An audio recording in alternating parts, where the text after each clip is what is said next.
let me say it the way I said it. No. No? No. Wait, okay.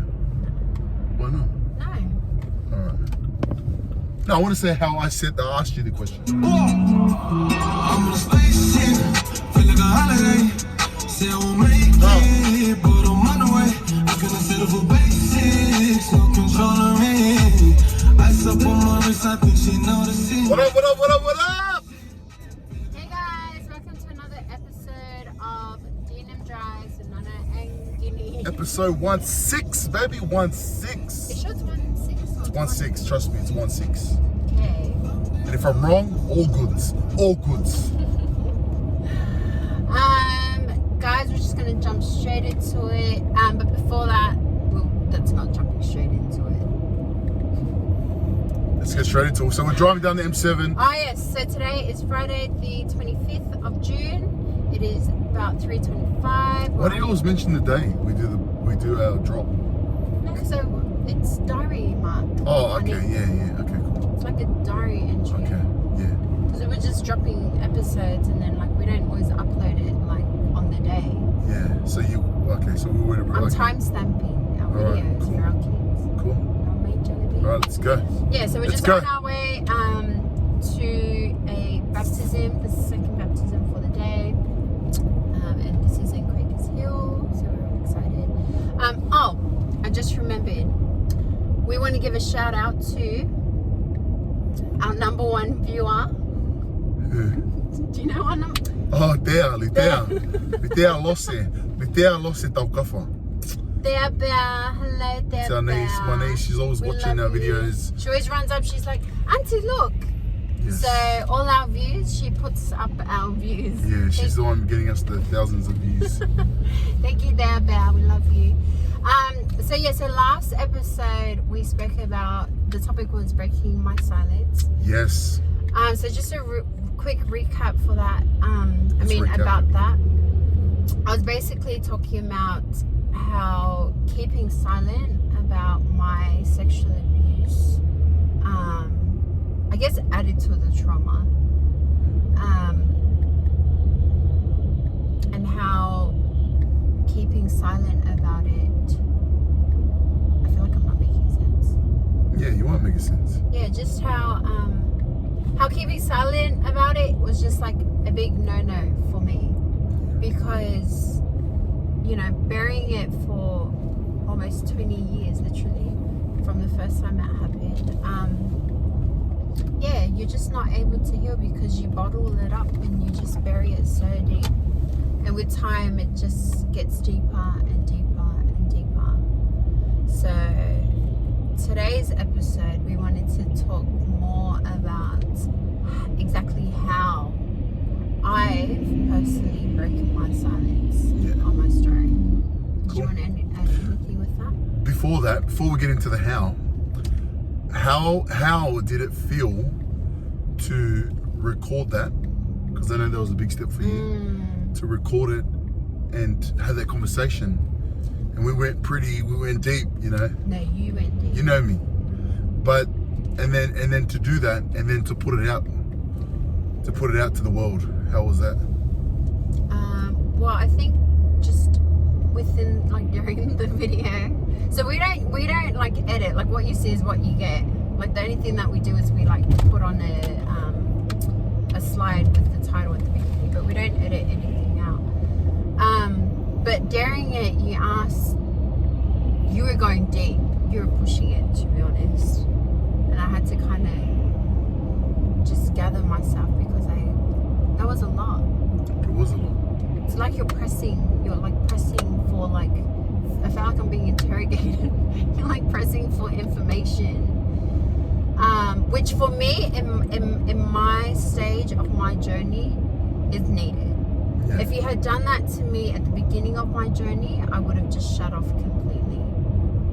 My God, my wall would have went. Yeah. Do you know what I mean? So I think that's important if you're on the other side of the fence. Anyways, that's another topic. It's another topic. But how did it feel? Cool. Yeah, and I knew that it was sensitive. So, but see, with these conversations we're having now, we have these conversations on a daily. You know what I mean? So we're just recording it right now. So, you know, I knew her, I know Nana. I'm still getting to know you, but I know where your growth is and we can push to the next level. Yeah. But with that, how did it feel to post it up? Were you kind of like nervous to post it up? Or, you know, do you remember? Yeah, so I think I posted it on my stories. Yeah. And so like that was alright, because I feel like it takes effort for people to go into my bio and click on the link and Yeah. So part of me is like alright with doing that, because I know like unless you really want to watch it, like you'll go into it. Yeah. Do you know what I mean? So that, and then I think it was like the next day or the day after, and then I just posted that short blog that I wrote about keeping silent for 18 years and how my silence was breaking me, like that blog. When I was posting that, I just felt like I was kind of numb. Okay. Like I was just posting it, like just post it. What do you mean numb? Like I wasn't thinking about being judged. I wasn't thinking about what people would say about me, or like being nervous, or like feelings of embarrassment or any of that, which I still experience, by the way. Like I wasn't thinking about any of that. Like I was just numb to it. Like I was just putting it out. Like you just knew what you needed to do? Yeah, and then I just did it. Yeah. And then what happened after that? And then, you know, you start to get like the notifications. My notifications are turned off on my phone, but when I went into it, like, you know, you see the notifications. And there's a bit of nervousness there, because I'm vulnerable to the public. To everyone. To everyone. To family and friends. To family and friends, and I think I'm more nervous as to what like family would say, and like my inner circle. Like I don't have a big circle at all, but like what they would say. Is that weird? Like I don't really care for what strangers say, like whatever, like, you know. It's always the close one. It's always a close one, so I feel like, you know, I'm nervous about that, but then again I'm like, but I'm just. So what made you kind of just do it? What made you gonna just? Because I know then you posted up on Facebook. Yeah, then I posted on Facebook, which I don't usually do. No, and then I seen it. So I was in the garage and I was working, and then I seen it on my phone, and then she goes, "No, tag me." And then I went to her. I said, "Oh, did you post it up on Facebook?" You know, like Facebook, that's like friends. Yeah, that's like old time. And then I said, "Oh, you posted on Facebook," and you're like, "Yeah." And then you're like, "Oh yeah." You're like, "Oh, I'm just numb about it." I'm like, "What?" And I didn't want to. I just wanted to like. I was just like, I didn't tell you, but I was just like, just let you do your thing.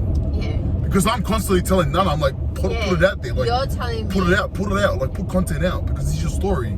Yeah. And this time it was just like she was doing it, and I didn't have to tell her. Like, I didn't have to support her and tell her to do it. Yeah. So then I just backed off.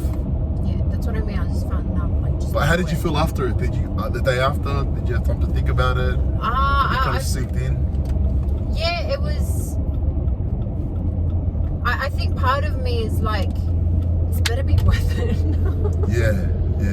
Like this better reach someone who needs it. Wow. Like it's like I appreciate, and I just want to say this, like I appreciate like all the messages and the comments and the shares and that, but for me it's like it's healing for me, because like I spoke about in the last one, like the more I speak about it, like verbally speak about it and put it out there, like the more I heal.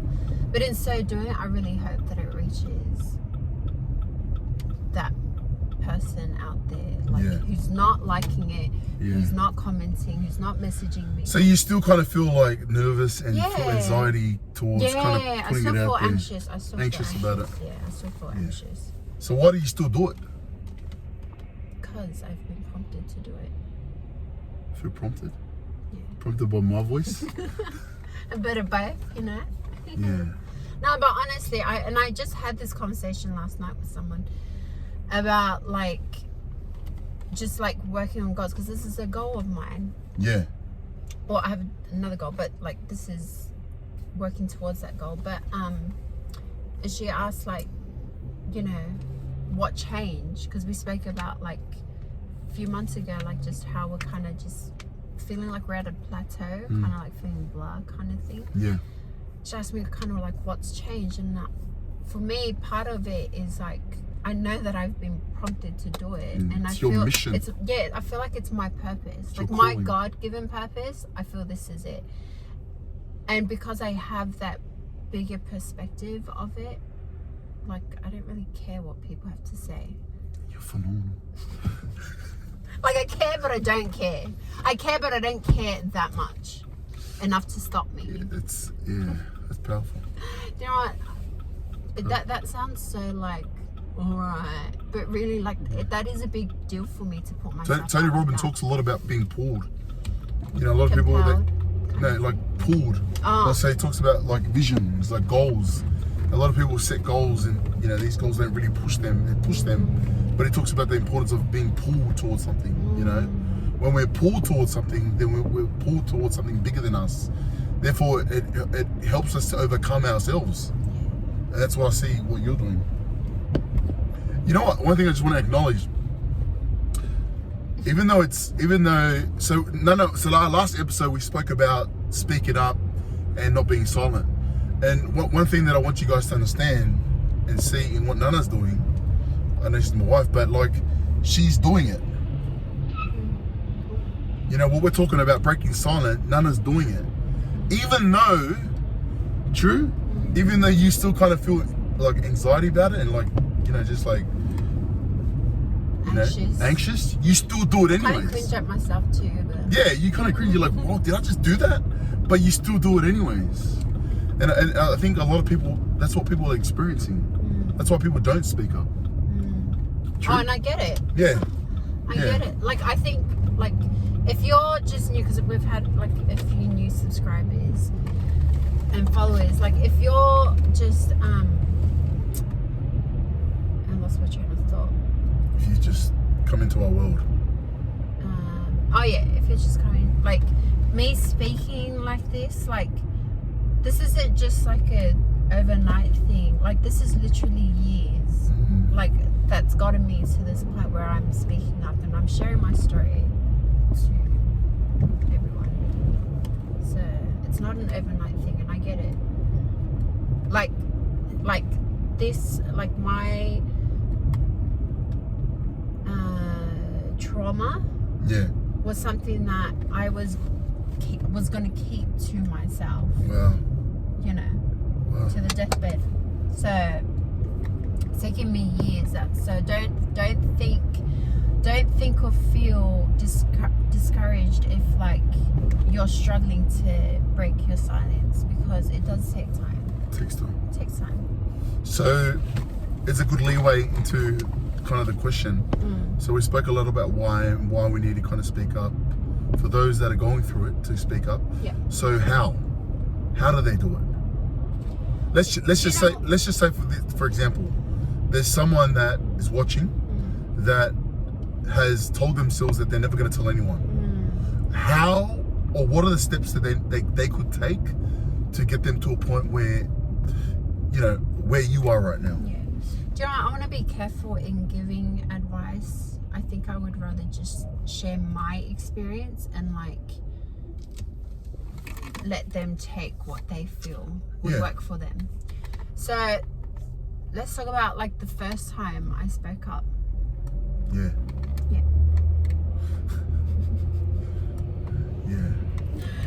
So the first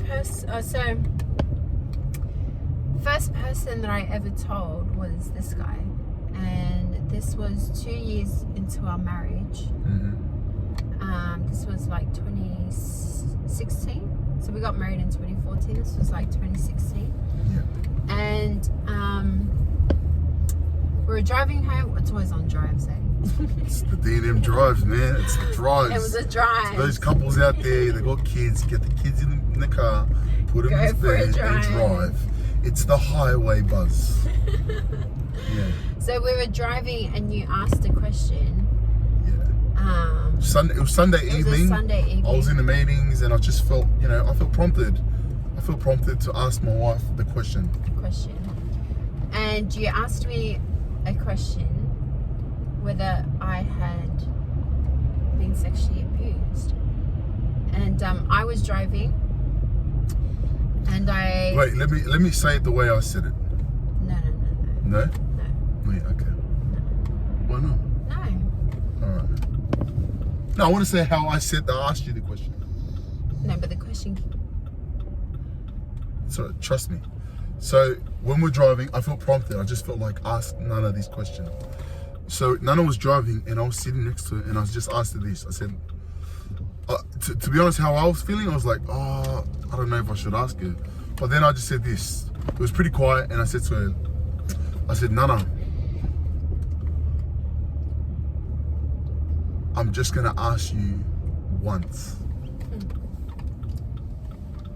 And then I just kind of paused because I wasn't really sure how to say it. And then I said, have you ever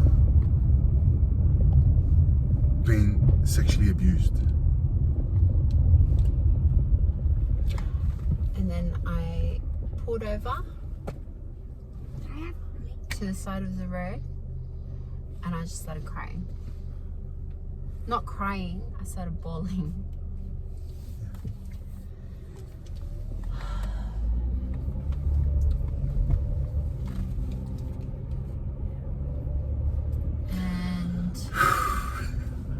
Every time we drive past that road, Yeah. that, like, it always, like, I always think about it.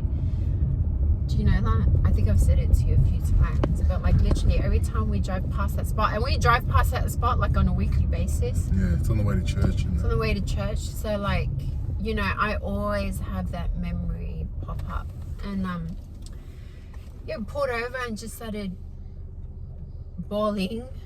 And you said to me, you're just quiet, and you're just like, oh, I didn't expect that. And you're like, let's just get home. And so I tried to, you know, gather myself again, and we drove home. We got home about like 10 o'clock. And you know what? I can't remember. No, Yeah, we didn't. before 10. No, it was afternoon, remember? No, it wasn't. I had a high councilman meeting, and then it was afternoon. No, it was after a fireside. We came home from a fireside. No, it wasn't. Yes, it was. We've got It different was. stories. Anyways, so we It got home. It was, because then we got home. I can't remember where the girls were. So we had Sil, Baby, and Lola at that time, and yeah, went in. I just remember like being in the room, and I was just crying. Like I could not stop crying. I hadn't even said yes. or no, yeah. I hadn't even answered the question. I was just still crying. And it literally took like... It took hours. It literally took hours. Like, you were just like trying to ask me, like, I can't remember what you were trying to ask me. Yeah, it took hours. We went back home, and I just knew. But the funny thing is, I'm very kind of like, you know, like I wanted to find the answer, rah. But this time I just kind of felt at peace and just like, Yeah, I just felt, really I was like calm. calm and patient. I was like, but all I was just thinking is just like, just give you time. Yeah, It took Nana hours. When I'm saying hours, it took her what, like 2 hours. 3-4 hours. It got to the point where Nana was on the bed, and I was like on my knees.